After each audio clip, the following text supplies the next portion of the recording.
What's going on? This your boy Gangsta Talk with AJ, and I'm back with another video. All right, so in this video, I want to talk about my personal experience. Now, with workplace mobbing. Now, we have heard many things, and we are aware of workplace mobbing being a thing. Of us, getting on their jobs, and they're trying to do everything they can to give us a hard time and make us quit. Now, I'm going to talk about my experiences of what I dealt with over the years, and this is outside of trucking. There are some elements of trucking that it happened, but most of it is where is just directly with me working amongst other people, in terms of like in a restaurant or establishment like that, like a warehouse. The things that, doing stocking and things like that, the things that I dealt with being workplace mob. If you're into thought-provoking content like this, hit the like button, hit the subscribe button, turn on your post notifications. Before I get started, I'm gonna have to do this little promo. I do have memberships on my channel.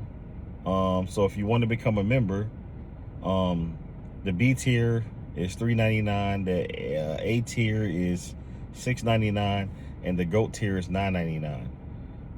If you're interested in becoming a member, I have 3 tiers you can choose from. It would be greatly appreciated, as it supports the channel as well. And you can also send a super thanks by swiping over after you hit the like button. Of course, swipe over. You can hit the super thanks and send a super thanks, which is basically like a super chat, but it's in my video under my comment section. I would appreciate that if you can. If not, hitting the like button is good enough. When I go live, I have super chats and I guess rubies or whatever they call it as well, if you would be interested in that. I really appreciate you guys' support nonetheless, but let's continue on with the video. All right, so my experience with being workplace mobbed. Some of the things that I dealt with on the job. Now, it's going to be similar, and I'm going to count them down. So I'm going to start at number 1. So number 1, the first thing I dealt with is schedule sabotage. So they'll hire you to work. They'll put you on the schedule. Everything's good, right? Now, what'll happen is the first maybe week of the schedule is cool. First couple weeks are okay. As far as just the schedule, I'm not talking about the things on the job. I'm gonna get to that, but I'm just particularly talking about the schedule. So what you'll notice is that people that you work well with, or people that make your day easier, they'll start scheduling you with them less, and then start scheduling you with the people that they can visually see. Like, you may not show it, but they visually see that you don't work well with. You'll start getting scheduled with them more often, and they could be just a slow-paced worker, somebody who just bogs the day down and they don't hold up their end of the work. So they'll start scheduling you with those people more often in order to make your day to inconvenience you and to make your day hard. That's the indirect things that management does to us as TIs. That's technically workplace work. That's making creating a hard environment for you. Number 2, your employees will harass you. Now, how did it go? How did I deal with that? Now, I'm going to talk about the things they did, and then I'll tell you how I dealt with it. So, employee harassment can be two things. They could be interacting with customers, and they both could be talking about you. They could do little weird things, like let's say if you're working, and they could and let's say if you're working at a restaurant, for example, they could intentionally make the food wrong in order to get you to make it again. They'll do that over and over again. Sometimes I've seen people intentionally come back through the drive-thru, even though I know I made their food right, to complain. That's a customer. Most of the times, I would say 80% of the time it's a customer thing, but depending on who the customer is, and if the the person that you're working with know them, they'll do that intentionally in order to get free food or to get a reaction from you. So that's the thing. They won't show up to work on time. That's the thing. And then the most important thing is, especially if you're in the management, you know what I'm saying?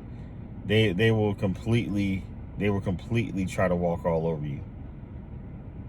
They will completely try to do that. So when it comes to stuff like that, you have to set boundaries and let your employees know, this is not what I'm going to tolerate. If you don't want to work on my shift, then request not to work on my shift, but that's fine. But you have to set boundaries and let them know what you're not going to deal with. Even as a team member, set boundaries. Let them know what you're not going to deal with. It's okay. It's all right to open your mouth and set boundaries to let them know what you're not going to deal with. Number 3, issues with management. Now, been here, done that. I've been on both sides of it, people. So I've been a manager and I've been a team member. So my issues, and I'm going to break this down to 2. So, and I'm going to talk about it from a team member's perspective and the manager's perspective. So we're going to start with the manager. So with me being a manager, I would have people just not come in at all. They would see that they work with me, and they would no call, no show. Now, with me having people overhead, and I have to let them know what's going on. So the people that work over me, they would lie to me and say that they would get somebody to come in. All the while, they really don't care. They want you to be short-staffed. They want you to work hard. They want to give you a hard time. So while them lying to you and saying that I'm going to get somebody to come in, all the while they really low key are working with that employee to sabotage you. They know, and they knew before that day that employee wasn't coming in that night on that busy Saturday night. They knew it. And I had this girl, which I'm gonna get it more into after I say this part of it, that told me straight up that I'm not coming in tomorrow. And I'm just like, okay, so how does she still have a job here? Because I can't fire her. But you know, the overhead had to fire her. But this is the thing that you need to understand. When they're hiring people that they like they have personal relationships with, they can do no wrong at all. So this girl just didn't show up the next day. And I'm just thinking to myself, like, wow, she's really can get away with this. This is the stuff these are the lengths they're willing to go in order to get these people, in order to get you to quit. So from a manager's perspective, I ended up, I can see everybody that's clocked in, like, in the computer, right? So this is the game they tried to run on me, y'all. They had this other guy, his name is, fuck it, I'm gonna say his name, Joe. So he ended up getting her clock in number, and when he was clocking in to come in on the shift, he clocked in for her as well. So I'm wondering, like, okay, the labor, you know what I'm saying? Because if you know what labor is like the hours we're allotted versus the sales. And if sales are low, the labor is going to be high, which means I got to send people on breaks. I got to send either A or B, send people home. You know what I'm saying? Take a longer break so we can lower labor. Or, you know, if labor is low, then that means sales are high. You know what I'm saying? We're good to go. But anywho, labor was kind of, you know, doing a little bit. It was kind of low. And it was kind of high. And I'm just like, why is it high? And then I went in the computer, and I seen that she wasn't there, but she was clocked in. So immediately when I found out, I went to check the cameras, never saw her come in, but I saw this fool type her employee number in, because I could see what time they clock in. So they clocked in at the same time. So what I ended up doing was sending him home, just for him doing it. Let her know he didn't get in trouble, of course, because once again, if you're cool with the manager, you're good. You know what I'm saying? If you're cool with the head lady, you're good, in which everybody was except me. So That was my experience from a manager's perspective, dealing with, these crooked employees and stuff like that. Now, from a team member's perspective, what they'll do is that they'll cut my hours. They'll, like, 1 week, they'll cut my hours. Another thing they'll do is when I request time off, they won't give it to me. I will say numerous times, I can count on two hands, I requested time off. Mysteriously, they got a wedding to go to. Everybody got a wedding that weekend, so everybody need that weekend off that I need off. It ain't even a big weekend. It could be like March 8th through the 10th, like a random weekend. But mysteriously, everybody need that weekend off mysteriously. Everybody. And the wedding, and then you get to that weekend, and then some of the people that needed the weekend off, they coming up to the job. I'm like, what are y'all doing here? Y'all needed the weekend off, right? So that's them playing in your face. They straight up playing in your face, man. And then another thing, number 3, customers. Okay, customers, the biggest aspect of it. So when you're working at certain jobs, and you have to deal with customers, whether that's directly or indirectly, whether you work in cash register, you're in a kitchen, you know what I'm saying, you're making a food or whatever, customers. The big part of any company, need customers to thrive, right? So dealing with these particular customers, if I'm working drive-through, they would come and they would say little things to me, you know what I'm saying, try to harass me to get a reaction, because they know if I get a reaction, I'm going to get fired. If I give a reaction, I'm going to get fired. So counter that, just when they come to the drive-through, every time you sense that somebody was a game stalker and they come in and just try to incite a reaction from you, you just tell them, have a blessed day. Move forward. You know what I'm saying? Walk away from the window until they leave, and then go to the next one. And if it's another game stalker, which more than likely it is, do the same thing. Don't keep the conversation short. Repeat their order, take their money, moving forward. You know? I've gotten times where the customers have complained, saying that I was rude or had bad customer service, which I didn't. I just did my job, and I wasn't with all the small talk. They would say little things and trying to be passive aggressive, and it's like, I'm not going to engage with you. So you're saying I got bad customer service because I didn't want to engage with you harassing me? What? What? And then working indirectly with the customers, once again, bringing this point up again. If they know you're in the kitchen making food, they will complain over and over and over again. Knowing that you made their food right, they'll complain over and over again to make it seem like you made it wrong, so you have to make the food over. And that could be a thing from you indirectly making a food to the customer, or the customer and that person that's packing the food working together. So I've seen situations where these people will intentionally put the food in the wrong bag on purpose in order to, sabotage me and hence make me work harder. So number 4, leave you on the island. So I've had times where I'm at work, right? And I'm in the kitchen, and I'm supposed to be working with people in the kitchen. Meanwhile, and this is how you know a lot of that stuff that happens at your job be scripted. Now tell me why. Let's say if it's slow, you know what I'm saying, we chilling, we relaxing, we cleaning. Like when I'm slow, I'm constantly moving around cleaning something, because I'm really not trying to talk to them people that I work with. I really don't get along with them. So I'm trying to find stuff to do, you know what I'm saying, keep myself busy or whatever. And then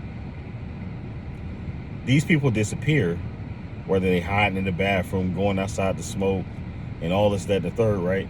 And we get a really big rush. I'm talking about like 8 to 10 cars, and no one's around. So I'm in the kitchen, I'm making the food, dropping patties, like I'm doing all this stuff on my own. And then mysteriously, these people come back after the rush is over, once I knock it out. Coincidence? I think not. You know what I'm saying? And so I'll be having to deal with a lot of stuff on when I was working 9 to 5s. And that's why right now, I'm not saying don't work a 9 to 5, but I'm not a big advocate for working 9 to 5s anymore.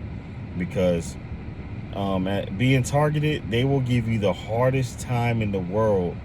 They will make every day on that job hard for you, just so you can quit.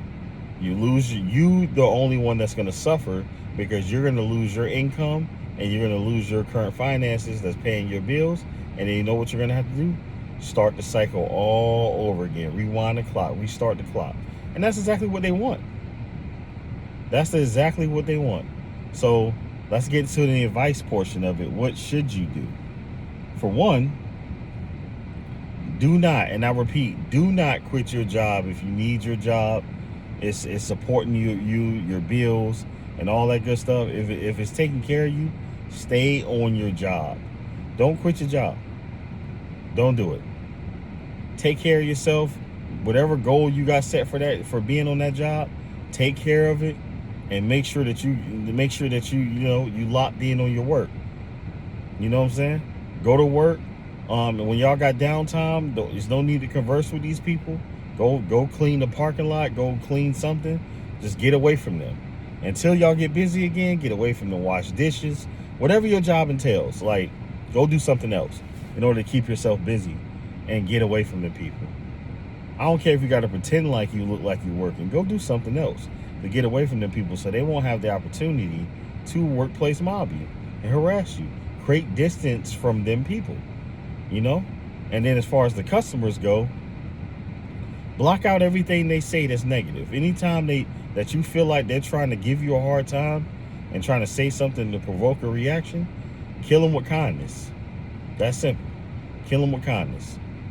Because they know that they know that you're on your job, which AKA is a protected environment for them. So do your coworkers. They know that the job is a protected environment. They know that you only can do with so much in there, because the moment that you act up, it don't matter what they do. You're going to be the one to get fired. Don't let nobody have control over you like that. That's simple. Don't let nobody have control over you like that at all.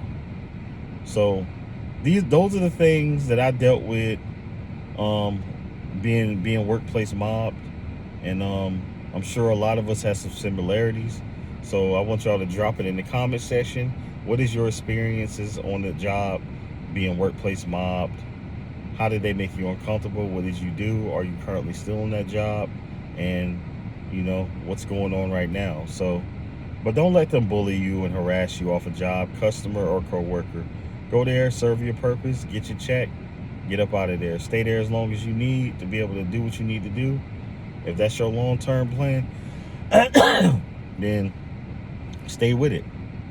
But you got a life to live. You got a family to support. You got bills to pay. So just focus on that.